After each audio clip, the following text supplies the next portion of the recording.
শাশুড়ি বলল, এমন একটা লক্ষ্মী বউ আমরা চেয়েছিলাম, আল্লাহ আমাদের ইচ্ছা কবুল করেছেন। সাব্বির বলল, এতদিনে আমি বাবার ডাক শুনতে পাবো, আমার ভাবতেই যে কি আনন্দ লাগছে, তোমাদের কিভাবে বোঝাবো। এমন সময় মাহিরা খেয়াল করলো দূর থেকে কথাগুলো শুনছিল সিনথিয়া। মাহিরা সেদিকে এগিয়ে গেল। আপু, আপনি মা হবেন, এই পরিবারের বংশের প্রদীপ আসবে, আপনার কোলালো করে থাকবে একটা ফুটফুটে সন্তান, যাকে আপনি নিজের মতো করে বড় করবেন। সিনথিয়া চুপ করে তাকিয়ে আছে। মাহিরা আবার বলল, কি হলো, আপনি খুশি হননি? আমার যে সন্তান আসবে তাকে আমি আপনার হাতে তুলে দেবো, আপনি যেভাবে চান তাকে আদর যত্নে বড় করবেন, আমি কখনো তাকে আপনার থেকে দূরে রাখবো না। সিনথিয়া এবার হেসে উঠলো, এত জোরে হেসে উঠলো যে তার সামনে থাকা মাহিরা অবাক হলো বটে। আর ওদিকে দরজায় দাঁড়ানো সাব্বির, তার বাবা মা প্রত্যেকেই ভীষণ বিস্মিত হয়ে গেল, কারণ এই মেয়েটাকে এভাবে হাসতে আর কেউ দেখেনি। কয়েক মাস পর খানবাড়ির বংশের প্রদীপ জন্ম নেওয়ার সময় হলো। তখন সবাই বেশ চিন্তিত, কখন একজন ডাক্তার আসবেন আর বলবেন নাও একটা ফুটফুটি সন্তান হয়েছে। সবাই এই আশায় বারবার তাকাচ্ছে ভেতরে। এমন সময় সকলের অপেক্ষার অবসান ঘটিয়ে একজন নার্স বেরিয়ে এলো। খানবাড়ির সদস্যরা তাকে ঘিরে ধরে জিজ্ঞাসা করলো, ভিতরে অবস্থা কি? নার্স গম্ভীর মুখ করে বলল, আমি খুব দুঃখের সাথে জানাচ্ছি বাচ্চাটা মারা গেছে। সাব্বির বলল, এটা আপনি কি বলছেন? এটা হতেই পারে না, আমি গত মাসে চেক আপ করিয়েছিলাম, তখন সবকিছু ঠিক ছিল, আর আপনি এখন কেন এটা বলছেন? সাব্বিরের বাবা বলল,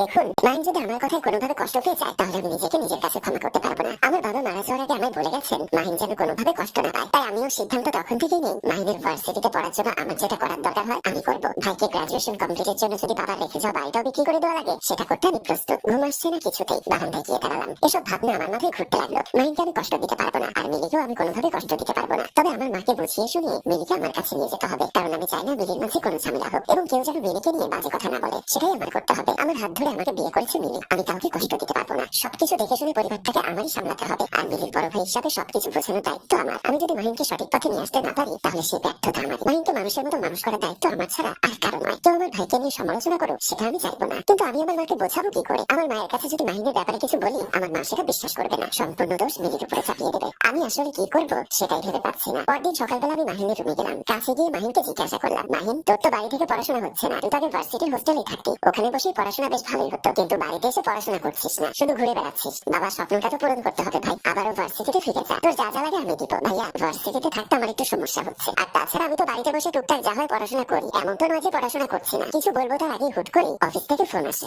আমাদের রুমে আসলো। ফারিহা বসা থেকে উঠে নিজের ভদ্রতায় বলল, আম্মা বসুন। তখনই মা কান্না ভেজা চোখে ফারিহার হাত দুটি চেপে ধরে বলল, আমাকে ক্ষমা করো বৌমা, আমি না বুঝে তোমার উপর অনেক অন্যায় করে ফেলেছি, আমাকে ক্ষমা করো। ফারিহার চোখে অশ্রু। সে মাকে বলল, এসব কি বলছেন আম্মা? আমি আপনার মেয়ের মতো, আপনি কেন আমার কাছে ক্ষমা চাইবেন? আমি ক্ষমা চেয়ে নিচ্ছি, আমার ভুল ত্রুটি হলে ক্ষমা করবেন। ফারিহা মায়ের পা ধরতে গেলে মা ফারিহাকে বাধা দিয়ে বুকে টেনে নিয়ে কপালে চুমু দিল। ফারিহা মাকে জড়িয়ে ধরলো। এসব দেখে আমার চোখের কোণেও অশ্রু চলে আসলো। আসলে এরকম ভাবে শাশুড়ি বৌমা মিলেমিশে চললে সংসারে অশান্তির সৃষ্টি হয় না। পরদিন আমি দেখি আমার মা আর বউ শপিং করে ফিরছে। তারা এখন একসাথে কেনাকাটা করতে যায়, দুজনে পছন্দ করে একে অন্যের জন্য জিনিস কেনে। আমার বুকটা ভরে গেল। কয়েকদিন কেটে গেল। ছুটির দিনে আমি বাসায় ছিলাম। ফারিয়া কাপড় সেলাতে দিয়েছিল, সেগুলো নিয়ে ফিরলো। তোমাকে কতবার বলেছি বৌমা এভাবে সালোয়ার কামিজ পরে বাইরে যাবে না, লোকজন নানা কথা বলে, তুমি একটা বাড়ির বউ, সেটা ভুলে গেলে তো চলবে না। সবার কথাগুলো রুম থেকে শুনেই আমি বাইরে বেরিয়ে আসি। আমাকে দেখে আব্বা বললেন, তোর বউকে শেখাতে পারিস না? এসব কি পোশাক, বাড়ির বউ এভাবে ঘরের বাইরে কেন যাবে? সন্ধ্যাবেলা বাড়ির বউরা ঘরে ফেরে নাকি?